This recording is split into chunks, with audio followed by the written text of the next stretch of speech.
Kashmir media service (KMS) दावा करता है कि वह एक मीडिया ऑर्गेनाइजेशन है जो कश्मीर से रिलेटेड न्यूज़ और इवेंट्स को कवर करता है। यह कश्मीर में पॉलिटिक्स, सोशल, ह्यूमन राइट्स और लोकल इवेंट्स की रिपोर्टिंग पर फोकस करता है। यह उर्दू और इंग्लिश लैंग्वेजेस में न्यूज़ पब्लिश करता है। लेकिन क्या सच में KMS मीडिया ऑर्गेनाइजेशन है या फिर मीडिया ऑर्गेनाइजेशन की आड़ में कोई प्रोपेगेंडा चलाता है जो किसी एजेंडे के तहत कश्मीर को लेकर मिसलीडिंग और फेक इंफॉर्मेशन के जरिए लोगों को गलत सूचनाएं देने का काम करता है? क्या है कश्मीर मीडिया सर्विस?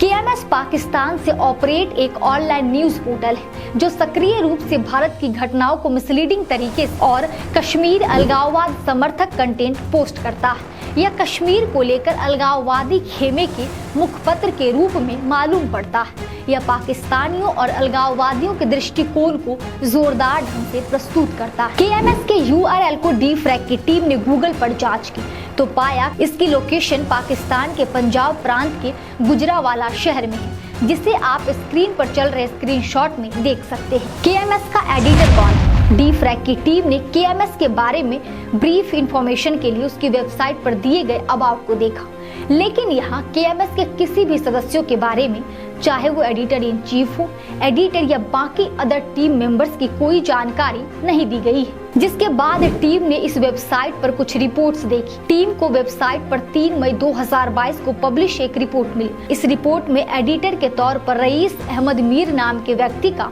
नाम उल्लेखित किया गया है। कौन है रईस अहमद मीर? एक मीडिया रिपोर्ट के अनुसार रईस अहमद मीर मूल रूप से घाटी के बारामूला जिले के सोपोर के रहने वाला है। वह वर्तमान में पाकिस्तान ऑक्युपाइड कश्मीर POK में रहता है। KMS पर rice Ahmad Mir human rights से रिलेटेड आर्टिकल लिखता है, जिसमें वह कश्मीर में मानवाधिकारों के उल्लंघन के आंकड़े देता है। वहीं KMS पर दूसरा सक्रिय तौर पर आर्टिकल लिखने वाला शख्स पीरजादा अहमद है। अब बात करते हैं KMS की वेबसाइट पर कंटेंट की। KMS की वेबसाइट पर कई सेक्शंस ऐसे बने हैं जो ये प्रदर्शित करते हैं कि यह वेबसाइट कश्मीर पर आधारित प्रोपेगेंडा के लिए बनाया गया है।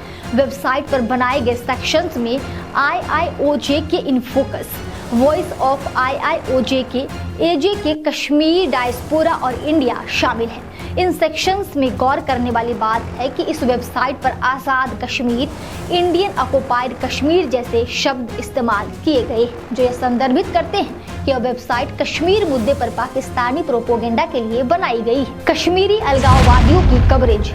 KMS पर ज्यादातर कवरेज कश्मीर के अलगाववादी नेताओं और उनकी गतिविधियों को लेकर रहती है। KMS की वेबसाइट पर ऑल पार्टीज हुर्रियत कॉन्फ्रेंस की पाकिस्तान में होने वाली गतिविधियों और उसके लीडर्स के स्टेटमेंट से संबंधित रिपोर्ट पब्लिश की जाती है। इसके अलावा कई रिपोर्ट्स में आतंकी अफजल गुरु और मकबूल भट्ट को शहीद बताते हुए रिपोर्ट की गई। वहीं कई ह्यूमन राइट्स के रिपोर्ट में मनगढ़ंत दावे किए गए हैं। KMS की फेक रिपोर्ट्स पर पाकिस्तानी मीडिया की कवरेज।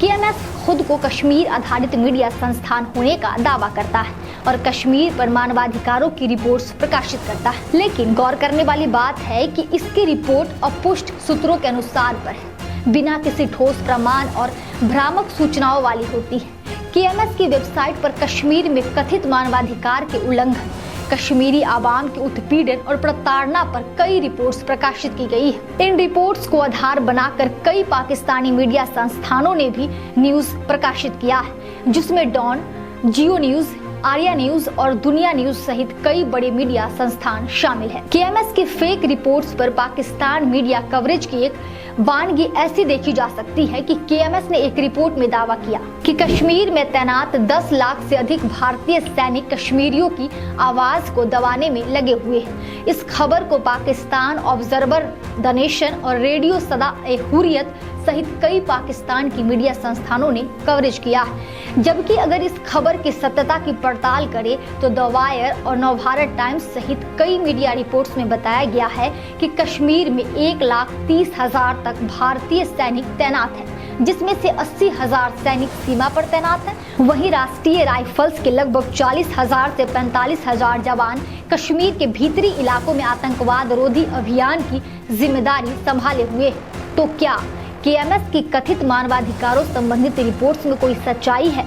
यहाँ यह सवाल इसलिए उठ रहा है क्योंकि डीफ्रैग ने पाया कि इन रिपोर्ट्स में तथ्यहीन, फेक और भ्रामक सूचनाएं दी गई, जिनको विस्तार देने का काम पाकिस्तानी मीडिया ने किया है। यहाँ हम केएमएस की कुछ रिपोर्ट्स का एनालिसिस कर रहे हैं। साल 2021 में 210 कश्मीरियों की मौत का फेक आंकड़ा केएमएस ने एक रिपोर्ट में प्रकाशित किया, जिसका टाइटल था भारतीय सैनिकों ने 2021 में 210 कश्मीरियों को शहीद किया। इस रिपोर्ट में 210 कश्मीरियों की हत्या के बारे में किसी भी लीगल सोर्स का रेफरेंस नहीं दिया गया। इस रिपोर्ट के आधार पर डॉन, जियो न्यूज, आर्या न्यूज और दुनिया न्यूज ने खबर प्रकाशित किया है, जिसे स्क्रीन पर चल रहे ग्राफिक में देखा जा सकता है। केएमएस के इस फेक रिपोर्ट की सच्चाई यह है कि भारत सरकार ने संसद में बताया था कि कश्मीर में 5 अगस्त 2019 से 4 अगस्त 2022 के बीच 617 आतंकी घटनाएं हुई, जिसमें 174 जवान शहीद हुए और 110 नागरिकों की मौत हुई थी। वहीं इस रिपोर्ट में लिखा गया है कि भारतीय अधिकारियों ने कश्मीरी लोगों को श्रीनगर की ऐतिहासिक जामा मस्जिद में 45 सप्ताह तक शुक्रवार की नमाज अदा करने की अनुमति नहीं दी। इसके अलावा कश्मीर में मुहर्रम जुलूस और ईद मिलाद उन नबी पर धार्मिक कार्यों की अनुमति नहीं दी गई। केएमएस और पाकिस्तानी मीडिया का यह दावा भी झूठा पाया गया, क्योंकि डीफ्रैक ने ईद मिलाद उन नबी पर एक विस्तृत रिपोर्ट प्रकाशित किया था, जिसमें हमने तथ्यों और फोटो के साथ यह बताया था कि ईद मिलाद उन नबी के मौके पर घाटी में धार्मिक स्थलों पर इबादत की गई थी और कश्मीरी आवाम ने अमन और चैन के साथ अपना त्योहार मनाया था। यहाँ आप त्योहार मनाए जाने की तस्वीरों की मीडिया कवरेज का स्क्रीनशॉट भी देख सकते हैं। 96,000 कश्मीरियों की हत्या का झूठा दावा।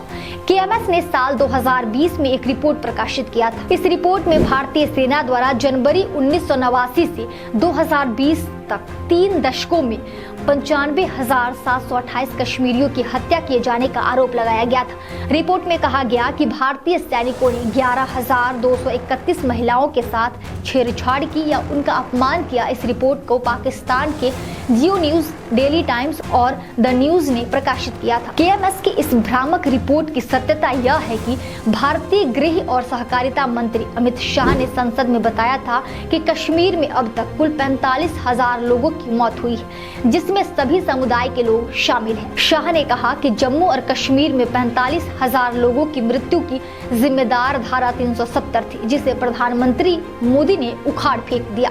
केएमएस की Urdu service. Kashmir media service के सोशल मीडिया अकाउंट्स को भारत में विथहेल्ड कर दिया गया है। हालांकि इसकी उर्दू सर्विस का सोशल मीडिया अकाउंट्स चल रहा है और वह इस हैंडल के माध्यम से कश्मीर के संदर्भ में फेक और भ्रामक सूचनाएं शेयर कर रहा है। इसका एक्स प्लेटफॉर्म पर अकाउंट केएमएस के नाम से संचालित है। कश्मीर मीडिया सर्विस का फेक न्यूज। आइए यहाँ देखते हैं कश्मीर मीडिया सर्विस द्वारा कश्मीर को लेकर फैलाए गए फेक और भ्रामक सूचनाओं का fact check. Fact check number 1। NIT Srinagar में विवाद पर केएमएस ने दावा किया कि अपमानजनक वीडियो पोस्ट करने के लिए एनआईटी श्रीनगर के छात्र के खिलाफ 1 दिसंबर 2023 को कश्मीर में पूर्ण बंद रखा गया था। Fact check. कश्मीर में शटडाउन की घोषणा के संबंध में प्रकाशित कोई मीडिया रिपोर्ट नहीं थी।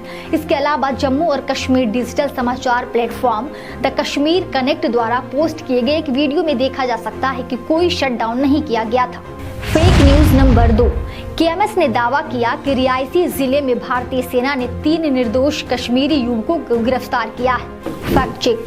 टाइम्स ऑफ इंडिया के रिपोर्ट के अनुसार एक सफल संयुक्त उग्रवाद विरोधी अभियान में सुरक्षा बलों ने जम्मू कश्मीर के रियासी जिले में 3 संदिग्ध आतंकवादियों को गिरफ्तार किया, जिनके पास से बेहिसाब नकदी बरामद हुई। पाकिस्तान से संचालित केएमएस कश्मीर से संबंधित मुद्दों पर झूठे और भ्रामक तथ्य और मनगढ़ंत रिसर्च प्रकाशित करता है। इस वेबसाइट के कंटेंट से प्रतीत होता है कि अलगाववादियों को कश्मीरियों के सच्चे प्रतिनिधियों के रूप में पेश करके स्थानीय और अंतर्राष्ट्रीय स्तर पर लोगों को गुमराह कर रहा है। इसकी रिपोर्ट में प्रायः फेक और भ्रामक सूचनाएं रहती है, जो स्थापित करती है कि यह मीडिया संस्थान कश्मीर पर अलगाववादियों के एजेंडे को बढ़ावा देने के लिए प्रोपेगेंडा करता है। केएमएस अलगाववादियों का मुख्य पत्र प्रतीत होता है।